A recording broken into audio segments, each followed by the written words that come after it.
Bonjour à tous. Donc, comme a pu m'introduire Marianne, donc moi je suis Jordi Fils, je suis ingénieur agronome de formation et je suis chef de projet pédagogique à l'école d'ingénieurs de Purpan, qui est donc partenaire du projet DigiAgro depuis son lancement en 2023.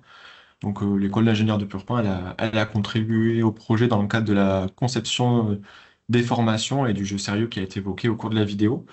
Donc, sur la table ronde qui va suivre, je serai en charge de l'animation. Donc cette table ronde sera composée de trois temps. Un premier temps interactif avec vous. On va vous inviter à participer à un nuage de mots via le QR code qui s'affiche à l'écran ou le lien dans le chat. Ensuite, on aura donc une phase de discussion et comme l'a évoqué Maren, un temps de questions-réponses en suivant. Donc dès à présent, vous pouvez scanner le QR code qui s'affiche à l'écran ou cliquer sur le lien dans le chat pour vous donner accès donc, à un questionnaire. Et vous pouvez donc nous donner, avec quelques mots-clés, votre propre définition de la protection intégrée des cultures, auxquelles répondra ensuite nos différents intervenants, qu'on vous présentera juste après. Voilà, on vous laisse 1 ou 2 minutes pour, faire cette première interaction et nous donner votre définition de la protection intégrée des cultures.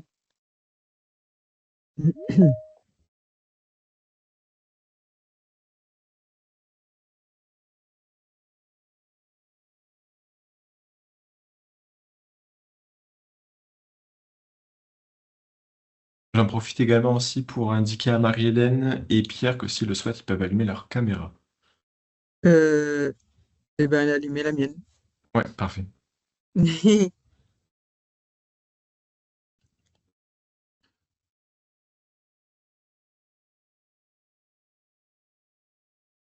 Donc on peut voir qu'il y a déjà quelques idées qui remontent. Donc PIC, oui, donc l'acronyme de protection intégrée des cultures. On voit l'approche combinatoire qui ressort, l'agroécologie, les notions de solutions alternatives, lutte contre les bioagresseurs, la vision systémique aussi, point important pour définir la protection intégrée des cultures.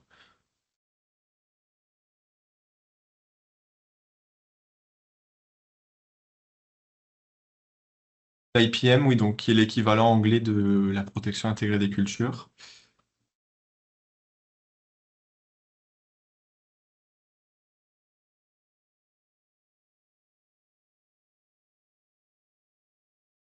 Est-ce qu'il y a des dernières réponses encore qui arrivent?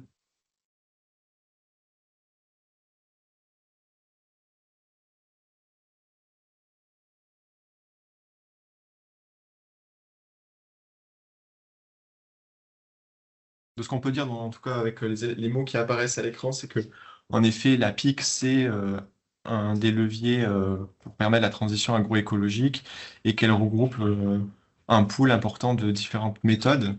On voit méthodes préventives, donc on parle aussi de prophylaxie. On voit tout ce qui a trait au biocontrôle dans le cadre de la lutte contre les bioagresseurs. Donc, on va pouvoir aller de façon un peu plus en détail sur la définition par la suite de la table ronde. Si Corentin, tu veux bien passer à la diapo suivante. Merci. Donc, je vais inviter chacun de nos intervenants à se présenter tour à tour. Donc, vous présenter en quelques mots donc, votre structure, qui êtes-vous et pourquoi vous êtes conviés aujourd'hui à cette table ronde. Et également, en quelques mots, selon vous, quelle est votre définition de la protection intégrée des cultures? Je vais donner la main à Philippe Delval pour commencer. Donc, Philippe Delval, ingénieur protection intégrée, donc dans le sujet, basé à Lyon, donc sur et beaucoup impliqué dans les réseaux, bon, Ecofito forcément, et les réseaux européens dans des projets européens. Donc sur la définition, bah, il y a eu le mot combinaison qui est ressorti. J'aime bien aussi le mot système et il y a nos collègues hollandais d'ailleurs qui parlent plus maintenant de ICM que de IPM, donc Integrated Crop Management. Et en fin de compte, je pense qu'il faut remettre la plante aussi en avant par rapport à la protection, à sa protection, et essayer de voir toutes les conditions donc toutes les méthodes autour qui permettent de la mettre en avant plutôt et assurer au maximum sa protection. Marie-Hélène, si tu veux poursuivre. Donc, Marie-Hélène Robin, je suis enseignant-chercheur à l'école d'ingénieurs de Purpan et je suis également chercheur associé à l'INRAE à Toulouse. Et donc, mes thématiques de recherche portent sur les alternatives aux pesticides et mes cours sur la protection agroécologique des cultures. J'ai d'ailleurs participé au livre qui s'appelle, aux éditions Coé, La protection agroécologique des cultures. Je vais rebondir un peu sur ce qu'a dit Philippe Delval sur la définition. Je pense que vraiment le mot important, c'est le mot combinaison, parce qu'aucune technique seule ne pourra être aussi efficace que la lutte chimique. Donc, c'est vraiment une combinaison de toutes les techniques possibles. La prévention étant le premier levier indispensable à mobiliser. Et également, ce qui est important aussi, c'est de changer de paradigme pour appréhender une échelle de temps longue, l'échelle du système de culture, et également une échelle d'espace élargie, hein, celle du paysage, pour pouvoir mobiliser des leviers qui soient suffisamment efficaces euh, pour se passer des pesticides. Voilà. Merci. Et Pierre, je te donne la parole. Bonjour à tous, donc Pierre Joly, moi je suis responsable scientifique et innovation dans la société Vivagro. Donc Vivagro, c'est une société qui développe et qui met en marché des biosolutions de biocontrôle, de biostimulation, d'adjuvantation. Plus personnellement, moi j'ai une formation qui part d'un bac S en option d'agronomie, je le cite souvent, et qui ensuite a fait tout un suivi jusqu'au doctorat de microbiologie, écologie microbienne et la tripartite entre sol, plantes et micro-organismes. Et ça s'est suivi sur des études d'écotoxicologie d'impact des pesticides sur ces communautés, jusqu'à la recherche de micro-organismes qui pouvaient remplacer les produits phyto de synthèse chimique. Au niveau de la définition, ça va reprendre un peu ce qui a été dit, c'est que aujourd'hui, on ne peut pas entendre protection intégrée culture. C'est vrai que là, je viens en tant que responsable scientifique d'une société qui produit des solutions, mais on n'est qu'un levier. Et en fait, avoir ce discours et cette compréhension que il est loin le temps où on gérait un ravageur uniquement avec un produit chimique et c'était l'unique solution. Il faut rouvrir un petit peu la discussion et savoir que il faut voilà, bien lier protection chimique, biologique, pratique culturelle, la génétique des plantes, en gros toutes les méthodes qu'on a pour pouvoir assurer une protection de qualité. Merci. Donc pour la suite de la table ronde, donc je vais être amené à vous poser différentes questions autour donc de la thématique qui est la formation au service de la protection intégrée des cultures. Et donc l'idée c'est que j'interrogerai une première personne et après à tour de rôle vous pourrez venir compléter et répondre. Donc la première question que j'ai envie de vous poser aujourd'hui, c'est est-ce que selon vous, la formation, c'est un atout pour le développement de la protection intégrée des cultures? Est-ce qu'on peut dire donc finalement que la formation est au service de la protection intégrée des cultures? Et justement, Pierre, si tu veux commencer à répondre à cette question-là. La formation, elle est essentielle, rien que pour déjà sensibiliser et donner l'information de qu'est-ce qu'il existe quand on veut faire de la protection intégrée des cultures. C'est-à-dire qu'aujourd'hui, il n'y a pas une méthode, on l'a dit, mais il y a des méthodes. Et rien que le fait de rencontrer des personnes qui peuvent former sur ces méthodes, les expliciter, voir leurs atouts, voir leurs faiblesses, voir celles qui se combinent et comment on peut les combiner, en fait, c'est toute une culture qu'on peut s'approprier pour ensuite pouvoir développer, tester et essayer d'être pertinent en fait dans cette protection. Donc oui, essentiel d'être formé, rien que pour être au fait en fait de ce qu'il existe. Ça, c'est une des premières choses pour moi. Marie-Hélène, si tu veux Oui, je peux poursuivre. juste compléter ce qui vient d'être dit. Effectivement, ça nous paraît essentiel aujourd'hui dans la formation de tous les apprenants du milieu agricole, mais ça devrait l'être aussi même dans la formation plus générale. Ça permet d'ouvrir des champs de connaissances parce qu'on se rend compte quand même que beaucoup d'étudiants arrivent avec des idées préconçues ou toutes faites. Donc, ça peut permettre vraiment d'élargir et d'ouvrir des champs de connaissances fondamentaux. On ne peut pas aujourd'hui être armé pour réduire les pesticides si on ne possède pas vraiment ces fondamentaux.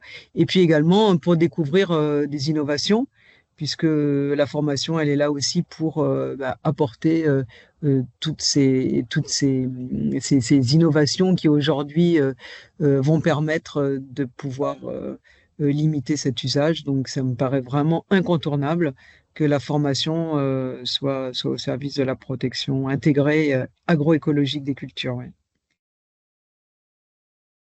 Et enfin, Philippe, si tu veux Euh, compléter. Je pense qu'en plus des connaissances, il faut apporter une méthodo, parce que la méthodo et beaucoup d'observations. Donc, qui dit observation dit identification, donc formation derrière à identifier les bioagresseurs et l'état de la plante.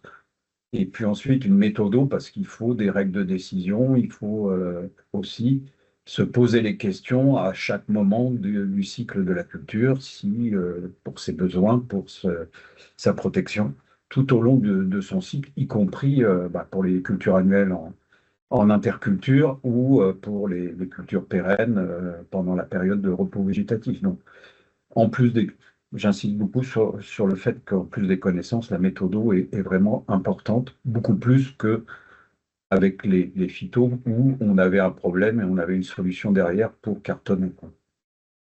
D'accord. Donc si j'essaie de résumer, donc on parle plutôt de se former à des fondamentaux pour mettre en place des méthodes différentes sur le terrain et également accompagner au changement de pratique, voire innover, comme a pu souligner Marie-Hélène. Et également l'importance d'avoir une approche structurée, méthodologique, pour rester assez pragmatique vis-à-vis des contraintes du terrain. Et après, plus concrètement, si on se penche sur le contenu de ces formations-là qu'on pourrait mettre en œuvre, selon vous, quels sont les grands messages clés à faire passer? Alors, je sais pas si quelqu'un veut commencer, Marie-Hélène par exemple. Dans les grands messages clés, je pense que euh, le premier message, c'est l'agronomie. Nous, quand on a fait nos études il y a quelques années déjà de ça, on apprenait tous les produits chimiques par cœur et c'était vraiment des cours de phytopharmacie, quoi. Je crois qu'aujourd'hui, ce qui est vraiment important, c'est de remettre l'agronomie au premier plan, quoi, et le bon sens euh, pour leur faire comprendre que déjà, c'est au moins des techniques culturales qu'il faut, et de prévention surtout, qu'il faut mettre en avant, et que l'utilisation des pesticides arrive en dernier recours. Également tout ce qui va être les outils pour caractériser le risque et prendre la décision, est-ce que je dois traiter ou pas traiter. Aujourd'hui, il y a quand même beaucoup d'outils qui se développent et il y en aura de plus en plus avec l'IA. Donc ça, c'est vraiment important, hein. Donc prévenir, caractériser le risque et puis également privilégier les méthodes non chimiques si elles sont disponibles. Et comme je l'ai dit aussi tout à l'heure, penser sur le temps long, hein, c'est vraiment important. On ne résoudra pas le problème des adventices uniquement sur un seul itinéraire, mais en prenant en compte un temps long et le temps long du système de culture. Et puis également avoir une vision systémique, on l'a dit aussi. Ça, c'est vraiment très, très important, avoir une vision globale, systémique. On fait vraiment de l'agronomie systémique. Et c'est important que les étudiants et tous les apprenants aient cette vision-là. Merci. Est-ce que Philippe, tu veux répondre à ce qui vient On, d'être dit? on voit bien qu'on est dans un domaine aussi où il y a beaucoup d'innovation. Donc, ça va continuer, hein, faut pas se mentir, et on en a besoin. Et la formation, elle est là aussi pour penser qu'il faut tout le temps se renouveler. On n'est plus dans le domaine de la recette classique, mais on va avoir des nouveaux bioagresseurs, hein, des bioagresseurs émergents, on va avoir des nouvelles solutions, et tout ça entraîne forcément à se renouveler sans cesse. Bon, c'est compliqué, hein, mais la formation, elle doit aussi nous mettre dans cet esprit-là.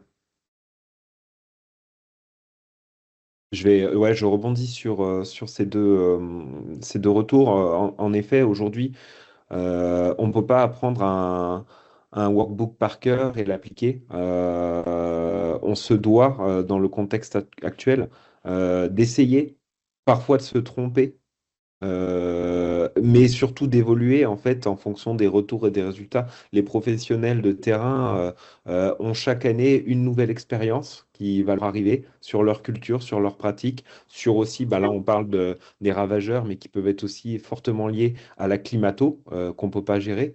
Et donc du coup, c'est un peu toutes ces expériences. Et ce qu'on va en apprendre, notre climat, notre sol, nos ravageurs, nos essais, nos alternances dans nos pratiques qui vont nous apporter une évolution, on va dire, vertueuse dans cette protection intégrée des cultures, quoi. Il n'y a pas une solution, on l'a déjà dit, miracle, mais bien un ensemble de solutions à combiner. Et voilà, il y a tout un apprentissage qui va évoluer positivement à partir du moment où on se pose les questions et qu'on se remet en question par rapport aux expériences passées. Merci. Et justement, par rapport à tous ces messages on vient d'évoquer, le fait d'avoir une approche systémique sur le long terme, le fait d'avoir cette ouverture d'esprit pour se dire, bah, je vais essayer et je vais être amené à faire évoluer mon système de production, et le fait que voilà, on doit combiner les méthodes et pas s'attendre à avoir une solution miracle. Euh, Aujourd'hui, chacun d'entre vous, est-ce que vous pouvez nous indiquer un petit peu, ben, finalement, quelles sont vos pratiques dans la formation, c'est-à-dire à qui vous vous adressez, est-ce que vous constatez des freins à la formation sur la protection intégrée des cultures ou à l'inverse des leviers qui sont évidents, voilà, quels sont les moyens que vous mettez en place? Euh, Philippe, si tu veux commencer sur cette thématique-là. Notre public à l'ACTA, il est très varié, très diversifié. En plus, on fait de la formation de formateurs parce que là aussi, la démultiplication est importante. Pour tous les publics, de toute façon, il faut aussi diversifier les méthodes. On est dans la diversification des méthodes de protection des cultures, mais aussi pour les apprenants. Plus on diversifie les méthodes, plus on fait rentrer aussi cette notion. Il y a un autre point important, c'est qu'il y a beaucoup de ressources disponibles et c'est aussi faciliter l'accès à toutes ces ressources parce qu'une fois que la formation est terminée, ben, il faut continuer à agir sur le terrain. Donc, c'est ce que je disais tout à l'heure, c'est la formation continue, mais aussi l'auto-formation continue, qui est importante. Euh, pour ma part, la formation, j'interviens encore sur des publics étudiants. Très souvent, il y a des sollicitations d'entreprises privées pour venir donner des expériences privées, mais voilà, dans des formations. Encore la semaine dernière avec les étudiants de l'INRA de Bordeaux.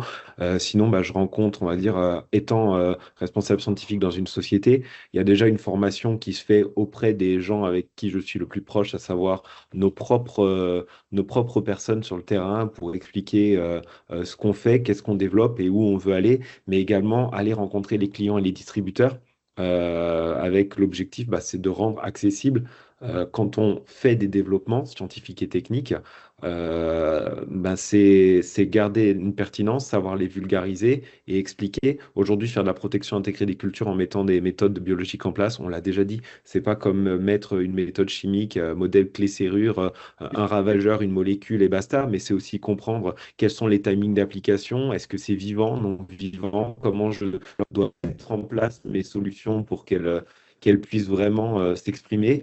Et donc voilà, la formation peut être très large de l'étudiant jusqu'au distributeur ou au client, comme je le disais. Et c'est toujours remettre l'église au centre du village, comme quoi les solutions biologiques, c'est bien de les intégrer, de s'y intéresser et de les associer pardon, dans la protection intégrée, mais ça reste vraiment qu'un levier qui est fort hein, dans son domaine, mais qu'un levier parmi toutes les pratiques qu'on peut utiliser. Voilà. Après, en niveau moyen de formation, c'est vrai que autant que faire se peut, la formation avec le contact direct, c'est la meilleure, je trouve, pour l'interaction et l'utilisation, mais on forme énormément aussi en distanciel. Ça, voilà, ça dépend des besoins et des possibilités qu'on a. Aujourd'hui, je vais juste me permettre de repréciser qu'il y aura bien une phase de questions-réponses, que par contre, on vous incite à poser vos questions à l'écrit. Je vois qu'il y a quelqu'un qui lève la main, on ne peut pas donner la parole aux participants. Par contre, voilà, posez bien vos questions à l'écrit, je serai votre porte-parole. Et après, donc, pour terminer sur cette question-là. Marie-Hélène, est-ce que tu voulais ajouter quelque chose? Est-ce que tu voulais nous faire part de ce que tu mets en place à l'école d'ingénieur de Purpan? Bon, alors, bien sûr, je rebondis sur ce qui a été dit avant. Rien ne remplacera les visites, les échanges sur le terrain. C'est fondamentaux pour. Enfin, nous, moi, j'en enseigne qu'à des étudiants du supérieur. Euh, alors, en ce qui concerne DigiAgro, nous, on l'a intégré dans les cours de protection intégrée des cultures. Donc, on l'a intégré soit pour illustrer le cours, soit pour apporter des précisions. Il y a des points qui ne sont pas abordés, par exemple sur la robotique ou des choses comme ça que j'aborde pas en cours. Et donc, là, ça permet d'ouvrir de nouveaux champs, de leur montrer des innovations et puis de leur donner envie de creuser un peu ces points-là. On les a utilisés aussi comme révision. Donc, les étudiants, ça leur permettait de revoir les notions et puis les vidéos qui étaient dans DigiAgro, ça leur permettait de faire des révisions sur tous les fondamentaux qu'on avait pu voir en cours. Euh, voilà, donc ça me semble vraiment important qu'il y ait cette illustration. Donc les visites, bien sûr, c'est incontournable, mais on ne peut pas malheureusement multiplier trop les visites, mais d'avoir tous ces supports de vidéos qui permettent aussi de couper un peu le cours et de donner un peu de vie et puis voilà, des petites pauses au cours grâce aux petites animations de DigiAgro. On l'a fait déjà sur plusieurs années avec plusieurs niveaux d'études à l'école et ça a toujours été très bien reçu. Ouais. Merci. On arrive sur la dernière partie donc, de notre table ronde avec des questions plutôt d'ouverture. La première question que je voulais vous poser, c'est est-ce que, de façon générale, dans le cas des formations qui sont réalisées dans vos structures respectives, mais de façon plus générale, est-ce que vous constatez des évolutions sur la formation, sur la protection intégrée des cultures? Pierre, si tu veux commencer. Bah, pour moi, c'est ça que je peux me comparer à ce que je connais de la formation. Et si j'estime, j'ai commencé ma formation il y a un peu plus de 20 ans, je vous disais tout à l'heure, avec un bac avec un bac S avec des options d'agronomie. Concrètement, oui. Il y a 20 ans, on n'en parlait pas, de la protection intégrée des cultures. Donc, on peut forcément dire qu'il y a une évolution. Cette notion, maintenant, elle est abordée, elle est travaillée, et comme le prouve Marie-Hélène et tous les intervenants qui viennent former nos étudiants, quoi. Donc, il y a une vraie prise de conscience sur des sujets qui peuvent quand même sembler triviaux à la base. Euh, Prendre soin du sol, faire des couverts végétaux, utiliser des solutions biologiques, etc., etc. Enfin, voilà, il y a énormément de formations qui mettent en place la notion déjà dans les esprits et les moyens de la travailler. Donc, une vraie évolution à ce niveau-là. Mais bon, comme je ne suis pas spécialement formateur, je pense que Marie-Hélène et Philippe pourront mieux compléter mon propos.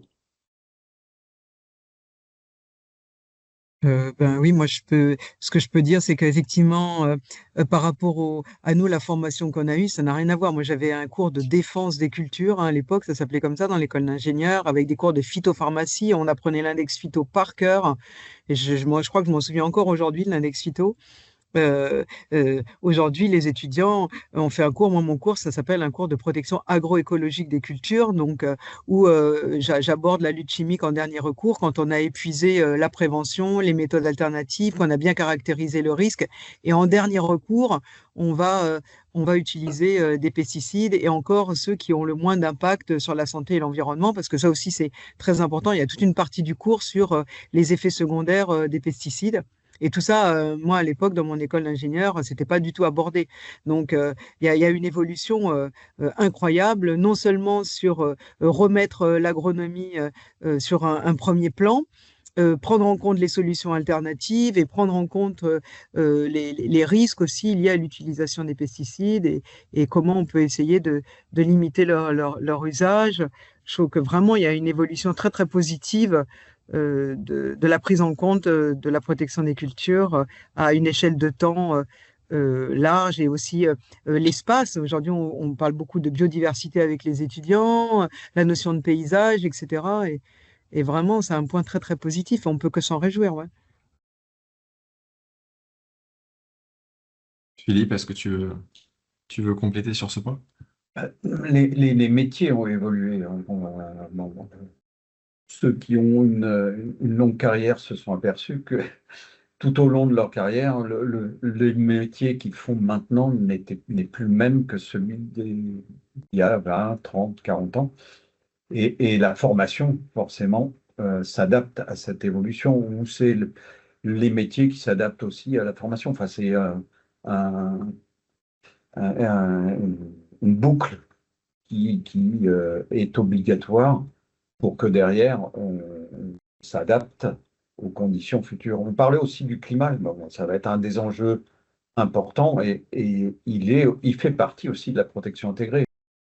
Parce que les bioagresseurs, les auxiliaires, tout va évoluer, les cultures, et donc il faut aussi l'intégrer dans ce grand domaine. Donc si je résume, on a des formations qui ont évolué plutôt positivement ces dernières années, qui prennent en compte des pratiques ou des enjeux qui n'étaient pas forcément le cas avant. Il y en a également des métiers qui ont évolué. Et si on se projette encore à 5-10 ans dans l'avenir, la dernière question que je vous poserai pour conclure cette table ronde, ça serait, de votre point de vue, comment vous feriez évoluer les formations actuelles du point de vue du contenu et des formats pour mieux répondre aux besoins des différents acteurs des filières agricoles et tout simplement pour répondre à la transition agroécologique. Philippe, si tu veux commencer. C'est important d'avoir une diversité de formats, comme je l'ai dit tout à l'heure. Ça permet aussi de s'adapter au public, de voir comment il répond. On parlait de jeux tout à l'heure. C'est un exemple de nouveaux formats qu'on développe et qui permet peut-être d'atteindre des cibles qu'un cours classique ou une formation plus classique ne parvenait pas à atteindre. Il y a aussi le fait qu'il faut être dans le pratique, donc toutes les formes qui développent du pratique. Avec les outils qu'on a, on peut simuler aussi des interviews, enfin pas simuler, mais utiliser des vidéos pour pallier au fait qu'on ne peut pas aller sur le terrain ou autre. Donc la diversité de formats va nous permettre quand même de s'adapter au public et puis de permettre de répondre aux nouvelles exigences. Comme je passe dernier, j'aurais pas grand-chose de plus à rajouter au-delà de, voilà, de multiplier les formats et dès que c'est possible, ouais, rendre concret la formation avec de l'expérimentation, qu'elle soit terrain, qu'elle soit au labo, quand c'est nécessaire, c'est très bien parce qu'en fait, dire qu'une pratique c'est mieux ou ça respecte mieux ou ça fonctionne mieux, c'est bien de le dire. Si on peut le démontrer, c'est encore mieux. Et à partir du moment où la formation, bah, elle convainc la personne formée, je pense que le reste n'est pas à gagner, mais en tout cas est en bonne voie. Merci. Est-ce que Marilyn, tu veux Euh, ajouter quelque chose pour le mot de la fin de cette table ronde? Je pense que c'est vraiment important d'entendre aussi des témoignages et des témoignages qui vont aller dans le sens de succès, d'adaptation d'appropriation de méthodes, mais il faut aussi être capable d'entendre les échecs et de pouvoir rebondir sur ces échecs. Et aussi, ce qui me paraît fondamental, c'est de pouvoir capitaliser les pratiques des agriculteurs innovants. On sait aujourd'hui qu'il y a quand même beaucoup d'agriculteurs qui innovent et nous-mêmes, les chercheurs, on est vraiment des fois très très surpris du niveau d'innovation des agriculteurs. Et il faut être capable de capitaliser toutes ces pratiques pour pouvoir ensuite les transmettre. Et il y a aussi un point qui me semble vraiment important, c'est la notion de filière. Aujourd'hui, on ne fera pas bouger les lignes si ce n'est pas la filière entière qui se mobilise du champ à l'assiette. Et nous, on a beaucoup de projets de recherche aujourd'hui qui vont du champ à l'assiette. Et si jusqu'au bout, les transformateurs, les industriels et les consommateurs, il faut vraiment que tout le monde puisse bouger pour que on puisse aller vers des vraies alternatives. Ouais. Merci beaucoup. Donc on arrive à la fin de cette première table ronde. Donc je voulais remercier Philippe, Marie-Hélène et Pierre pour les différents échanges qui ont eu lieu. Et à présent, on va donner la parole à Marianne qui va animer la partie questions-réponses. Voilà, donc on a Lola vous a remis dans l'onglet conversation la manière d'utiliser, si besoin, là, pour poser vos questions dans l'onglet questions-réponses. Elle vous a fait un petit tuto rapide. Pour l'instant, nous avons quelques questions qui ont été posées dans cet onglet questions-réponses. Donc la première, elle était... alors c'est à la fois une remarque en fait, et peut-être plus qu'une question, mais ça peut nous permettre de regarder comment est-ce que ces questions-là ont été prises en compte, notamment dans les formations d'IG Agro. Donc, on nous dit donc, que pour lutter contre les bioagresseurs, il est fondamental de comprendre leur cycle de conservation et d'infection car c'est avant tout contre eux qu'on doit lutter. Donc peut-être voilà un peu la place dans la formation à la protection intégrée des cultures de la connaissance en fait des bioagresseurs. Qu'est-ce que vous avez peut-être à nous dire, enfin, soit sur la place à prendre dans l'enseignement de la protection intégrée des cultures, ou peut-être plus directement sur la manière dont ça a été traité dans les formations d'IGIAGRO? Je sais pas si Philippe, tu veux nous dire justement comment ça a été traité. Peut-être Marie-Hélène, la place qu'elle donne dans son enseignement sur sur cette question-là de la connaissance des bioagresseurs. Bon, ben, moi, je peux juste répondre sur la connaissance des bioagresseurs. On a un cours d'entomologie, un cours de phytopathologie et de la malherbologie. Donc, en amont de la protection des cultures, les étudiants, ils ont aussi donc des connaissances, disons, plus fondamentales, que ce soit sur les virus, les champignons, etc. Effectivement, si on n'est pas capable de pouvoir comprendre l'épidémiologie d'un bioagresseur, ben, on n'est pas armé pour envisager des leviers efficaces, hein. Mm. D'accord. Et Philippe, tu veux peut-être nous dire comment est-ce que ça a été traité justement dans la conception des formations d'IGIAGRO? Vu l'immensité du sujet, forcément, on a été obligé de se focaliser sur ces quelques exemples clés quand même, bon, qui permet quand même après, quand on parle de milieu, on a des cycles d'oïdium, de pucerons. Donc, à partir de ces exemples concrets, ça permet de mieux comprendre bah, l'évolution du bioagresseur et aussi ses interactions avec la plante, parce que je reviens là-dessus, la plante, c'est elle qui est le plus important, et le bioagresseur, il va arriver ou il ne va pas arriver en fonction d'autres caractéristiques. Mais en effet, bon, la reconnaissance, l'observation, j'ai insisté au début, et la connaissance des cycles, c'est capital. Et donc, forcément, là, on a travaillé par des exemples pratiques. Après, j'ai deux questions qui sont un peu différentes, mais qu'on peut peut-être rapprocher. Euh, une qui porte sur la manière dont vous ressentez la motivation, alors plutôt étudiants, mais peut-être on peut élargir aussi au public en formation continue. Donc, la motivation dans la transition. Enfin, est-ce que finalement, comment est-ce que vous ressentez l'intérêt des étudiants peut-être sur des approches plus systémiques, pour être plus engagés dans la transition agroécologique? Parce qu'on a bien montré hein, finalement l'évolution des approches, mais voilà, est-ce qu'on a un peu de ressenti sur la manière dont notre public, à la fois en formation continue ou formation initiale, rentre dans cette transition?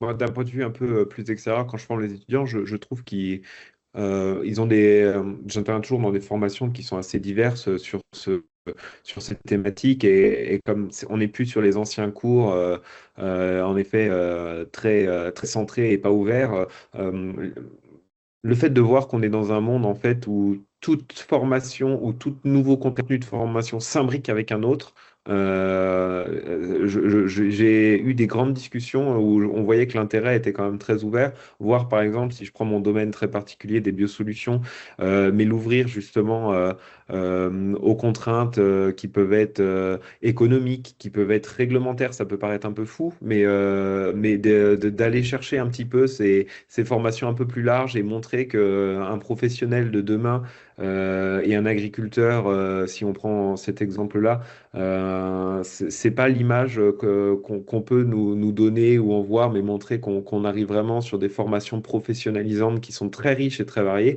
Je trouve que c'est toujours très, en tout cas niveau motivation, j'ai jamais vu personne baisser les bras et se dire oh là là, mais finalement c'est pas possible, mais plutôt ah non, en fait c'est extrêmement riche et en fait derrière un métier, il y a plein de métiers et il y a plein de connaissances et de compétences à acquérir et ça c'est plutôt engageant en tout cas. Oui, moi je pense aussi globalement les étudiants sont très intéressés. Quand on fait des visites, ils sont vraiment très passionnés par les méthodes que les agriculteurs peuvent mobiliser. Et je pense que les étudiants sont aussi curieux par rapport à tout ce qu'on peut entendre dans les médias, tout ce qui peut être relayé de plus ou moins de la fausse information et je pense qu'ils ont aussi envie de voilà de comprendre un peu plus, d'essayer de fouiller et d'essayer voilà de faire un peu le vrai du faux de tout ce qu'on peut entendre. Et je pense qu'ils sont assez concernés. Beaucoup sont mobilisés aussi autour de l'écologie et donc la protection des cultures dans une vision agroécologique, ça les motive beaucoup. Nous, globalement, bien sûr, on fait pas l'assentiment général, mais globalement, les étudiants sont très intéressés. Ouais. La formation, elle doit aussi amener à savoir prendre du recul. Donc, c'est un des objectifs. Je parlais de méthodo tout à l'heure, mais il y a cet objectif-là. Alors, une des difficultés qu'on a, c'est qu'on est forcément dans l'interdisciplinarité, qui est aussi la complexité du terrain. Donc, ça montre aussi qu'il faut de la motivation. Enfin, la motivation, elle vient de là aussi. C'est que on n'est plus dans des disciplines très segmentées. Et avec ces approches systémiques, on est obligé à la fois sur le terrain ou en formation, d'avoir cette approche plus globale et interdisciplinaire. Alors, je vais peut-être rebondir sur une autre question qui est plutôt, enfin bon, là on était sur la perception, on va dire, au niveau de la transition, plutôt une sur enfin, votre perception en fait des attentes, en particulier des agriculteurs, en matière de formation, finalement, quel est le type de formation qui demande le plus en termes de format? Plutôt de la formation présentielle un peu classique, plutôt un format un peu travaux pratiques. Et puis, est-ce que vous avez aussi une idée de la perception sur quels sont les sujets finalement attendus en termes de formation, donc plutôt sur un public agriculteur? Je pose les questions qu'on me donne. Là, je vous laisse répondre parce que moi, j'ai pas beaucoup malheureusement, de Et relations. peut-être je rajoute, parce qu'il y a une question qui vient d'arriver à l'instant, mais qui peut peut-être mettre un peu d'eau aussi au moulin, donc quelqu'un qui nous dit que les producteurs ont aussi besoin d'être accompagnés, au moins pour la méthodologie des nouvelles biosolutions, de l'importance d'un conseil adapté. Donc peut-être qu'on peut ouvrir aussi sur les besoins de formation, sur l'utilisation des biosolutions et peut-être aussi la formation des conseillers pour se rapprocher de conseils les plus adaptés. Donc voilà, est-ce que vous avez une perception un peu de ces attentes, bon, mettons, voilà, conseillers, agriculteurs, en termes de thématiques, format de formation? Moi, moi, Pas de ouais, pour répondre un peu à ça, ce que j'ai remarqué, alors là, ça revient sur l'importance du conseil adapté et comment les producteurs voilà, ont besoin d'être accompagnés pour les méthodologies. C'est hyper intéressant comme question parce que quand on développe une nouvelle solution et que nous, on développe on va dire, tout un argumentaire de fonctionnement de la solution, de mise en place, d'appropriation et d'optimisation du fonctionnement, là, on a des retours qui nous viennent où en fait chaque agriculteur, distributeur a des sensibilités très propres. Par exemple, il y en a une qui nous est revenue où on a tout un ensemble de personnes qui s'intéressent énormément à l'incidence du potentiel redox sur la conduite de la culture. Et ça nous amène vraiment à réfléchir l'utilisation de solutions, du pouvoir oxydant, de compréhension. Est-ce que oui ou non, ça va avoir une incidence et un impact? Et donc, on associe des sujets qu'on n'avait pas forcément travaillé à la base, où on retravaille des produits en fonction de certains sujets qui nous amènent. Mais le tout, c'est vraiment d'y aller là, c'est d'aller amener un conseil et une précision sur ce qui fonctionne et surtout ce qui ne fonctionne pas, qui soit clairement adapté pour les pratiques qui sont travaillées. Donc, quoi qu'il en soit, quand on développe quelque chose, il faut qu'on forme les gens qui vont le présenter et ensuite que ces gens soient capables de vraiment défendre et comprendre sur tout ce qu'ils font et ne pas hésiter à revenir quand il y a quand on ne sait pas, et qu'on puisse retravailler des sujets ou des questions si on en a les moyens. Je pense qu'on va L'agriculture, déjà remercier Marie-Hélène Robin avant qu'elle nous quitte. On a vu Oui, que mais voilà, ça s'arrêtera ça tout risquait seul de parce que s'accélérer. j'ai bientôt plus de batterie, alors ça s'arrêtera à un moment tout seul. Voilà. Je peux juste rajouter l'agriculteur, quelque chose, par exemple, nous, on travaille avec des étudiants sur un projet étudiant avec la Chambre d'agriculture de Nouvelle-Aquitaine. Et l'important, c'est de capitaliser les connaissances que les agriculteurs ont acquis sur la protection intégrée des cultures et sur les alternatives. Là, c'est les alternatives aux herbicides, par exemple. Et quand on a capitalisé ces connaissances, c'est comment on peut les diffuser, comment on peut les transférer auprès des agriculteurs pour que ça fasse un effet boule de neige. Et là, c'est là qu'il faut peut-être déployer effectivement toutes nos ressources de méthodo dont parlait Philippe et comment arriver à ce que effectivement il y ait une appropriation plus générale de ces alternatives. Parce que des fois, l'aspect technique, il est résolu. On peut avoir, mais comment on va faire pour que les agriculteurs adoptent ces techniques et que ça fasse boule de neige, ouais. l'agriculteur, il a besoin d'échanges. Donc, les formations doivent aussi amener à faciliter ces échanges entre eux. Bon, alors, on connaît les réseaux d'agriculteurs, hein. Bon, l'exemple des filles, dans le projet européen IPM Works, on a développé aussi ça. Donc, le conseiller, il a plus un rôle d'animation aussi, et le formateur, il doit aussi aller dans ce sens-là, d'animer aussi des choses et d'avoir des temps qui facilitent justement les échanges par rapport aux connaissances qui peuvent être apportées ou par le terrain. Donc, comme le disait Marie-Hélène tout à l'heure, on apprend beaucoup aussi des agriculteurs.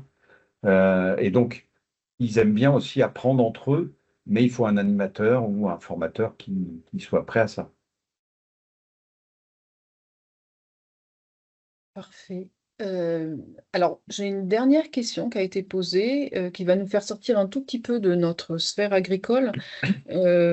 Donc, on a quelqu'un qui nous dit qu'il travaille plutôt autour de la formation des jardiniers amateurs à la demande de pépiniéristes ou d'horticulture et de jardinerie, et qui souligne voilà, qu'il y aurait aussi un enjeu majeur de sensibilisation de ce grand public à l'agroécologie, donc ce grand public, notamment voilà, qui est aussi jardinier amateur. Euh, et donc, une question de savoir est-ce qu'il existe aussi des outils vulgarisés et intuitifs. Est-ce qu'on a des contenus qui peuvent intéresser ces jardiniers amateurs sur la plateforme My Green Planning Box ou, voilà, ou est-ce qu'il y a voilà, des lieux où sont réfléchis ce type de sujet de formation pour un public de jardiniers amateurs? Bon, après, voilà, une question un peu plus, question de savoir, un peu plus la formation en tant que telle, de savoir s'il n'y aurait pas moyen d'utiliser les CPF des gens pour former les distributeurs les distributeurs des jardiniers amateurs. Sur My Mais déjà Green sur les Training, contenus. sur My Green Training Box, il y avait une formation plutôt destinée aux professionnels du monde non agricole. Et bon, je pense qu'il y a des choses qui peuvent être prises à ce niveau-là. Donc, il y a une formation là-dessus. Après, il y a le site Jardiner Autrement qui apporte pas mal d'éléments. Alors, je ne sais pas s'ils font de la formation. Après, il y a la Société d'horticulture de France qui est dans ce site. Donc, mais il y a bon, dans le site, je crois qu'il y a beaucoup d'interactions qui sont possibles pour poser des questions sur ce domaine-là. Je ne sais plus comment ça s'appelle cet outil, mais il y avait un outil qui était développé dans le site pour permettre les échanges entre amateurs qui mettent en place des techniques alternatives.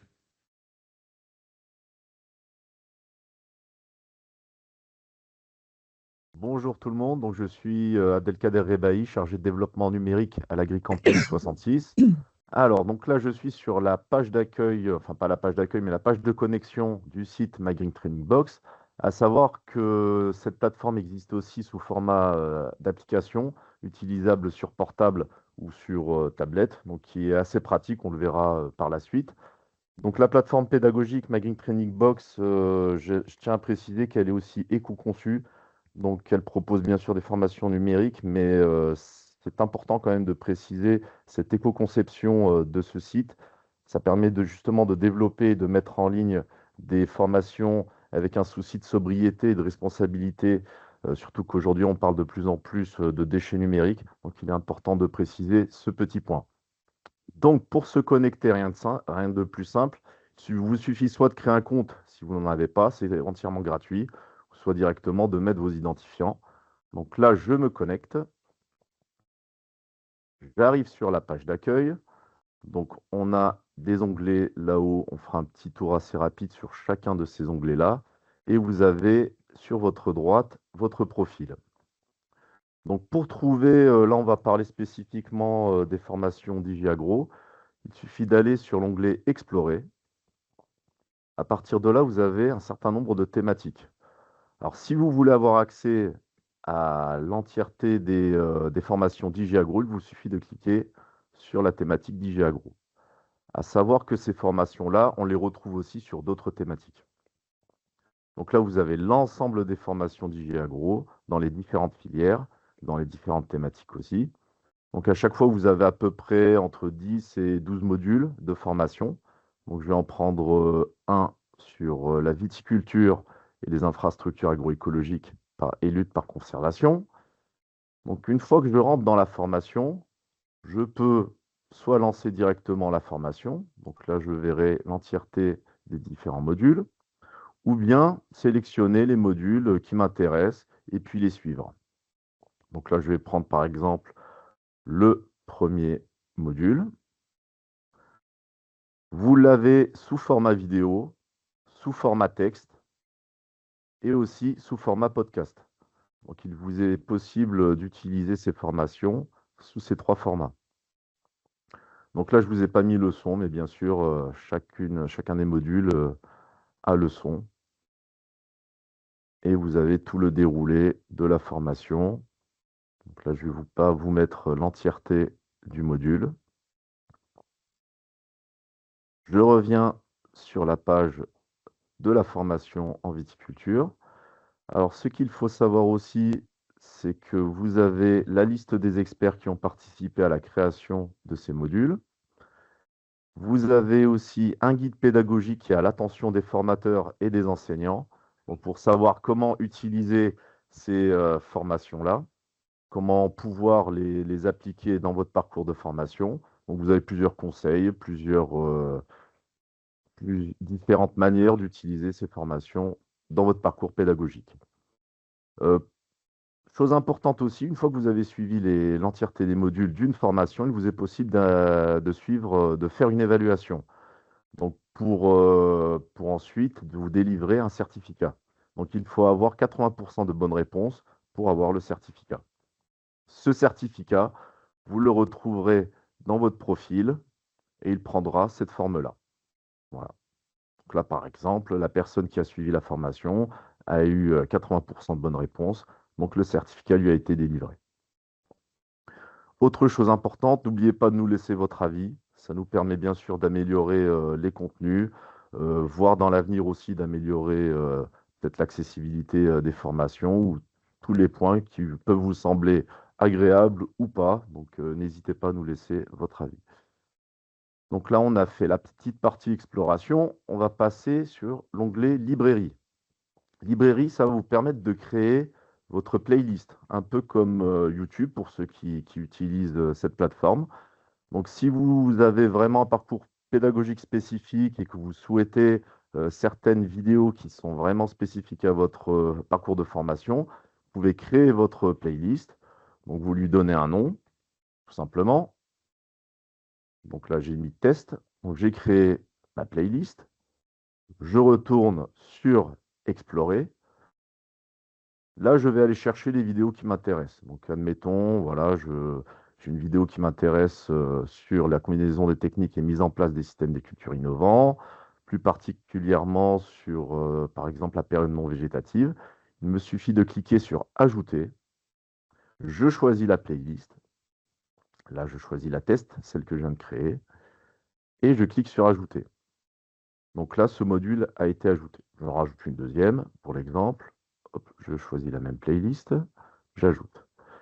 Et là, si je retourne dans ma librairie et que je clique sur test, eh ben, je retrouve les deux vidéos que j'ai sélectionnées. Donc vous pouvez mettre un ensemble de vidéos sur différentes thématiques que vous pouvez ensuite utiliser dans vos cours ou dans votre progression pédagogique. Voilà pour la petite présentation de My Green Training Box. Je vais vous mettre le site dans le chat. Et puis n'hésitez pas à y aller, à tester nos formations, à regarder, puis à nous laisser votre avis. Voilà. Merci.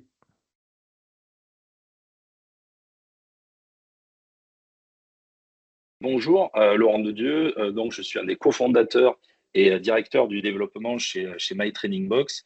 Et mon métier, je suis ingénieur pédagogique en formation numérique depuis plus de 20 ans. Donc, My Training Box est un partenaire du projet DigiAgro. Et sur le projet, nous avons développé les contenus numériques des formations, les vidéos pédagogiques, les podcasts. Et nous les avons poussés sur notre plateforme, My Green Training Box. Donc cette table ronde, elle va s'organiser en 5 temps. D'abord, je vais pas vous présenter, ils vont se présenter tout seuls. Je vais vous présenter les intervenantes et intervenants de cette table ronde. Ensuite, il y aura un nuage de mots pour savoir un petit peu les outils que vous utilisez en formation numérique. Il y aura ensuite un échange avec les trois intervenants autour de la formation numérique en agriculture. Il y aura aussi une démo du jeu pédagogique qu'on a développé dans le cadre du projet DigiAgro. Et enfin, vous pourrez poser toutes vos questions à nos trois intervenants. Donc, je propose de commencer par la présentation, et que nos intervenants se présentent. Et peut-être, une fois n'est pas coutume, on va laisser Sébastien commencer par se présenter. Alors, bonjour tout le monde. Donc, Sébastien Cayrol, je suis formateur à l'Agricampus 66 de Rivesaltes en viticulture œnologie et maître de chai du domaine du lycée agricole. Merci Sébastien. Audreyne, tu es au milieu de l'écran. Je te laisse prendre la suite. Oui, bonjour tout le monde. Audreyne Canal, je suis l'ingénieure. On ne t'entend pas, Audreyne. Je crois que ton micro est coupé. Alors peut-être Solène, tu peux prendre la suite pendant qu'Audreyne règle son petit souci technique. Donc, moi, c'est Solène Battard, je suis ingénieure agronome de formation. Je travaille au sein de l'INRAE sur le site de Saint-Marcel-les-Valences. Et aujourd'hui, j'interviens en tant qu'animatrice du projet Vitarbae. Donc, projet Vitarbae, c'est un projet qui consiste à créer des séquences pédagogiques à la transition agroécologique pour des étudiants et des lycéens. Ça consiste aussi à créer un parcours d'accompagnement destiné plutôt là aux conseillers agricoles en culture pérenne, et le tout s'articulant avec une boîte à outils. Donc voilà, c'est un projet qui favorise l'apprentissage et la mise en pratique de combinaisons de leviers agroécologiques. Et je vais essayer de répondre aux questions en montrant comment on utilise les différents outils au sein du projet Vitarbae. D'accord. Alors, petite précision, c'est peut-être un peu confusant pour les participants au webinaire. Donc, sur l'écran d'Abdelkader, c'est effectivement Sébastien Cayrol. Sous l'écran de Philippe Delval, c'est bien Solène Battard. Et Audreyne, est-ce que tu as résolu ton problème de micro? Peut-être que tu vas apparaître sur l'écran de Jordi Fils. Oui, Voilà. C'est la magie de l'informatique. Voilà. Donc, je me présente, Laurent, un petit peu. Audreyne Canal, ingénieure pédagogique de l'école d'ingénieurs de Purpan. J'ai participé au projet DigiAgro. Et donc, mes missions au sein de l'école, c'est le management de projets pédagogiques et bien sûr l'accompagnement des équipes à la création, à l'animation de leur formation. Merci Audreyne. Donc je rappelle, il y a un petit piège. Attention, vous avez des intervenants dans un écran avec un nom en dessous qui n'est pas leur véritable nom. Il y aura un quiz à la fin. Il faut bien retenir tout ça. Il y a un prix à gagner. Merci pour votre présentation. On va passer à la suite. Donc on va faire un nuage de mots. C'est les mêmes règles que tout à l'heure. Vous pouvez scanner pour y accéder. Vous avez le lien dans le chat.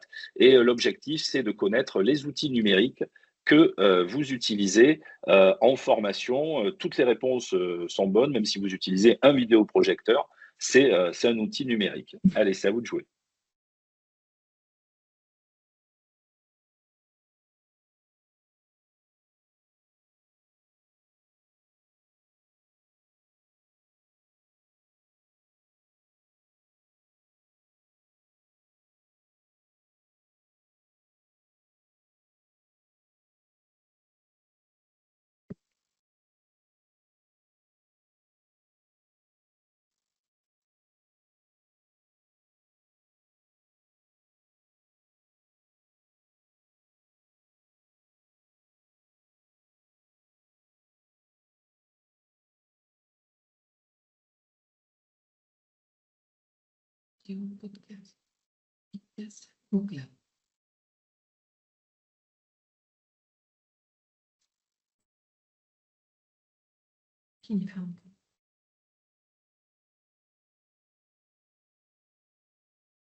Alors, je vois qu'il y a il y a déjà pas mal de réponses. Alors, il semble que PowerPoint soit notre meilleur ami.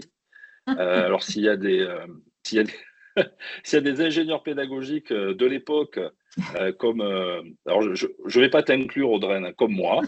Merci. Mais il y a un moment que PowerPoint est notre meilleur ami.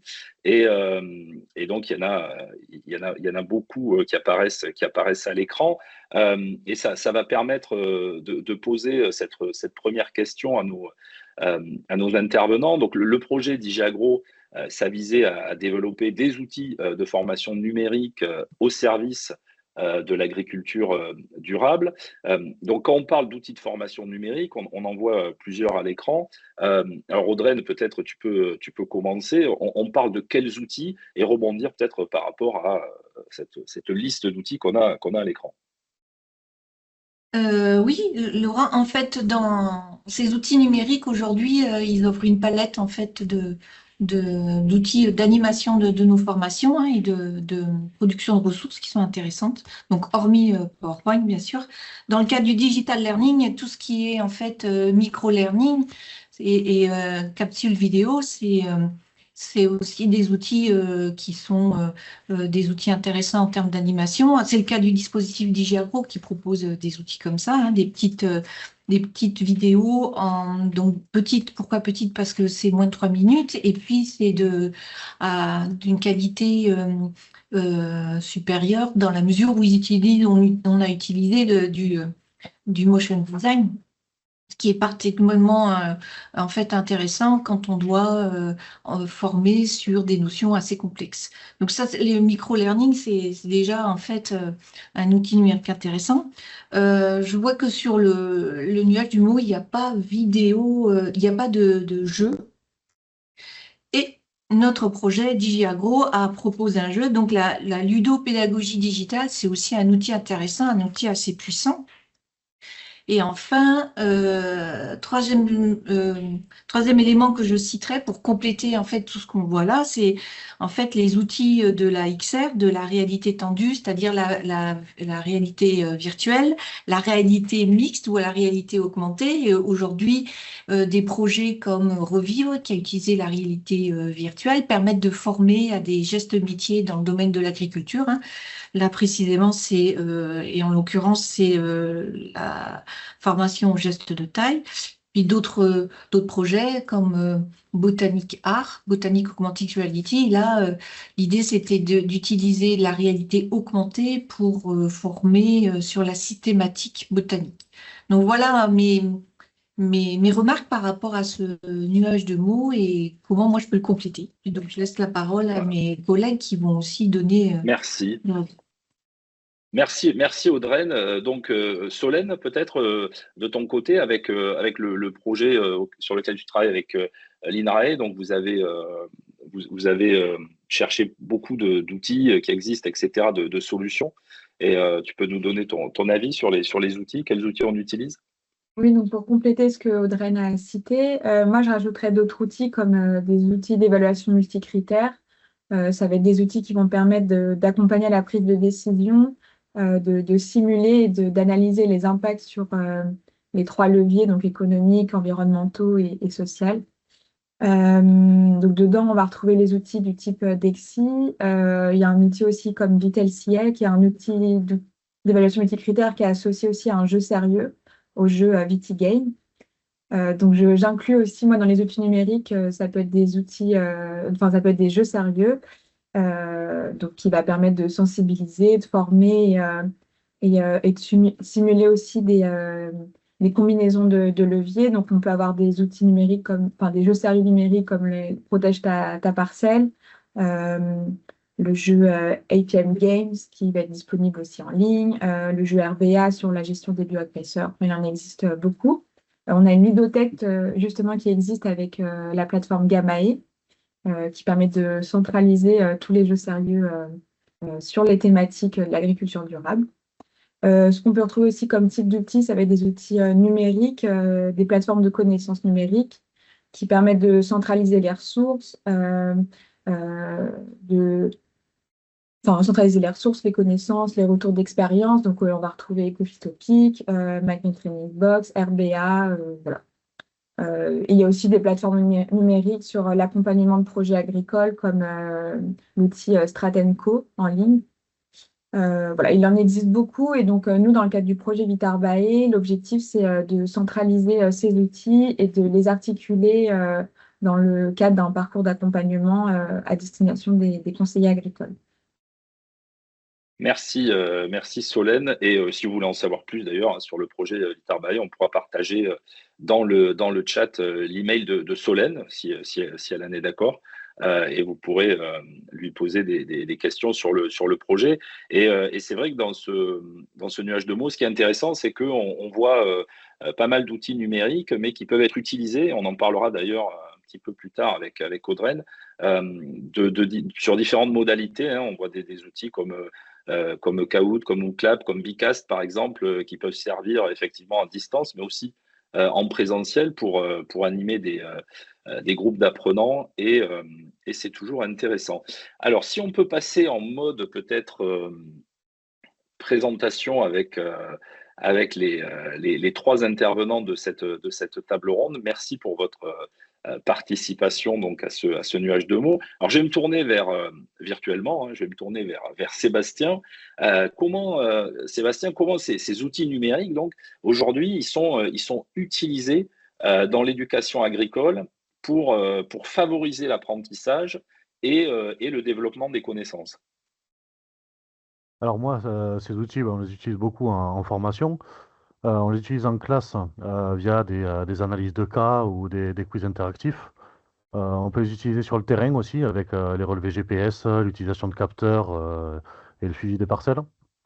En autonomie avec des modules e-learning avec les exercices et les vidéos qui correspondent. En projet avec les diagnostics agroécologiques ou la conception d'itinéraires techniques.